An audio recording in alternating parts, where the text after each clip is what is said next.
하워들리 선생님과 함께하는 사회복지 상담 시간입니다. 스튜디오에 선생님 나오셨습니다. 안녕하세요, 선생님. 안녕하세요. 자, 오늘도 상담 편지 주셨습니다. 제가 소개하겠습니다. 2023년 들어서 제 소셜 금액이 많이 줄었습니다. 내용을 보면 메디케어 파트 B 비용이 증가된 것으로 보이는데 소셜은 8.7% 증가되고 메디케어는 164불 90전으로 준다고 해서 내심 기대하고 있었습니다. 제가 이해할 수 있도록 설명 부탁드린다는 이런 편지인데요. 네. 왜 이렇게 됐을까요? 소셜 금액은 늘고 네. 메디케어 금액은 줄고 더 많이 받을 거라고 생각했는데 네. 금액이 많이 줄은 모양입니다. 네. 근데 상황으로 볼 때 네. 이분은 얼마라고 한국말 같은데요. IRMAA입니다. 얼마. 네. 이게 인컴 관련해서 네. 수입에 따라서 월 조정 금액을 이렇게 표현하고 있습니다. 얼마라고 하는데요. 네. 그 얼마 때문에 이분이 아마 파트 B하고 파트 D 프리미엄을 추가로 내게 되는 경우인 것 같습니다. 네. 그래요. 얼마는 그 소셜연금 수령 여부와 관계없이 고소득자들에게 메디케어 파트 B, 파트 D에 추가되는 보험료라고 볼 수 있는데요. 보통 2년 전 세금 보고 금액을 기준합니다. 그래요? 네. 그 2023년이니까 네. 2021년도 세금 보고서에 MAGI라고 있는데요. 네. 수정된 조정 총소득입니다. 근데 다른 부분이 없다면 네. 이 금액은 AGI라는 금액과 같이 보셔도 됩니다. 그래요? 네. 근데 AGI가 네. 이분 같은 경우는 2021년 텍스 보고에 네. 개인 텍스 리턴에 라인 11번 네. 거기 AGI가 있거든요. 네. 그 금액에 따라서 결정된 것이라고 보면 됩니다. 그러면 네. 조금 전에 이제 고소득자라고 그러셨거든요. 네. 얼마나 벌어야 지금 이 얼마가 해당이 되는 건가요? 예, 지금 보면 개인이면 97,000불. 1인. 예. 네, 그리고 부부면 예. 194,000불이 되겠죠?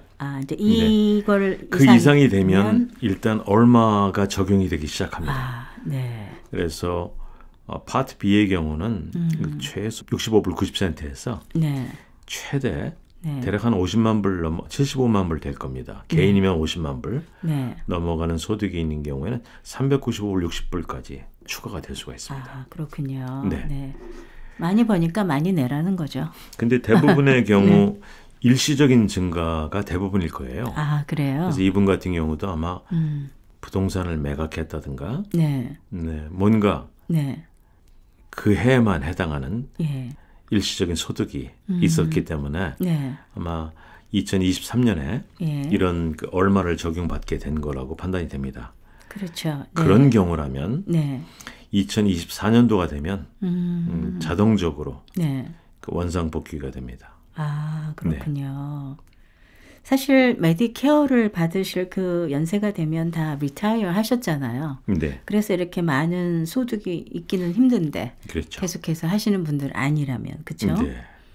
대부분 보면 네. 얼마 받으시는 분들은 말씀하신 대로 꾸준한 고소득자가 아니고 네.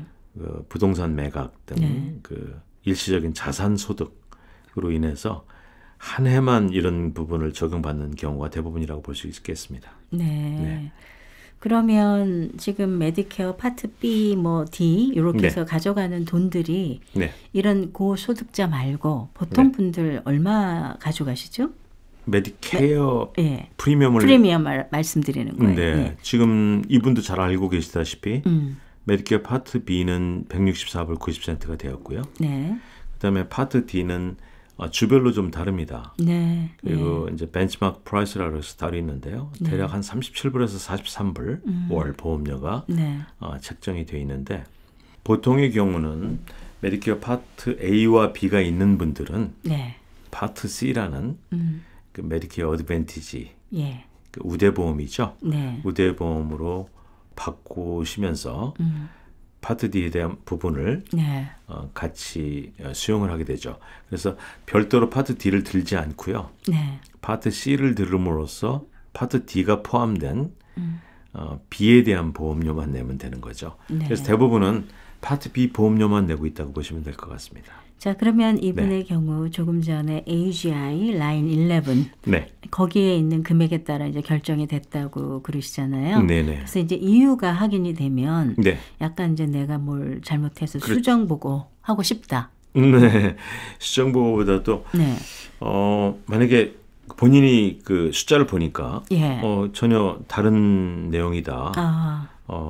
그 잘못됐다. 거나 아니면 본인이 텍스 보고 하신 후에 그게 잘못되었다고 수정 보고를 했다든가 등등 여러 가지 경우가 있을 것 같아요. 어쨌든 오류가 있다고 판단이 되면 어필을 하시면 되거든요. 그런 경우에 소셜국에 그 폼이 있어요. SSA 44라고 있고요. 그 폼을 필아웃해서 어필하시면 조정을 받으실 수는 있습니다.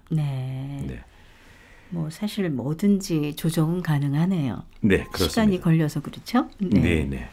자, 그러면 그 얼마에 적용이 되시는 분들은 이게 얼마큼씩 늘어나는 거예요? 그 프리미엄이 많이 느는데요. 그래도 괜찮은 것은 1년만 늘어날 가능성이 높기 때문에 1년만 잘 버티시면 됩니다. 근데 일단 164불 90센트를 지금 내고 계신데요. 그 보험료가 전체 보험 금액은 아니겠죠? 그러겠죠. 많이 세이브를 해준 금액입니다. 원래 164불 90센트가 책정될 때는 전체 보험 금액의 보통 25% 정도를 그렇게 책정을 한 것입니다. 그런데 이제 얼마가 적용되기 시작하면 그 25%가 35%, 수입에 따라 다릅니다. 50%, 심지어는 85%까지 대략 5개 단계로 커집니다. 아, 그렇네요. 그래서 85%에 해당하는 것이 경우가 최대로 내는 395불 60센트까지 추가가 될 수 있다는 뜻입니다. 그 얼마 해가지고 들으시는 분들이 얼마가 뭐야? 그래서 한 번만 이 얼마를 다시 한번 이게 IRMAA 앞에 그 맞습니다. 글자만 지금 잡은 거잖아요. 그래서 그거를 영어로 발음하니까 얼마가 된 건데 그렇습니다. 이게 어떤 뜻인지 한번 풀어주실래요? Income related monthly adjustment amount 이렇게 됩니다. 그 번역을 굳이 하자면 수입에 따른 월 조정 금액입니다. 그래서 앞에 있는 그 첫 단어 글자를 IRMAA를 딱 따서 붙여서 읽어보니까 얼마가 되는 겁니다. 그러니까 사실 프로그램하고도 많이 연관이 돼요. 그 앞에 발음이. 그래서 이런 것도 있다는 것을 아시고 여러분들이 또 새로운 정보를 좀 알게 되셨다고 저 생각이 됩니다. 선생님 말씀 감사합니다. 네, 감사합니다.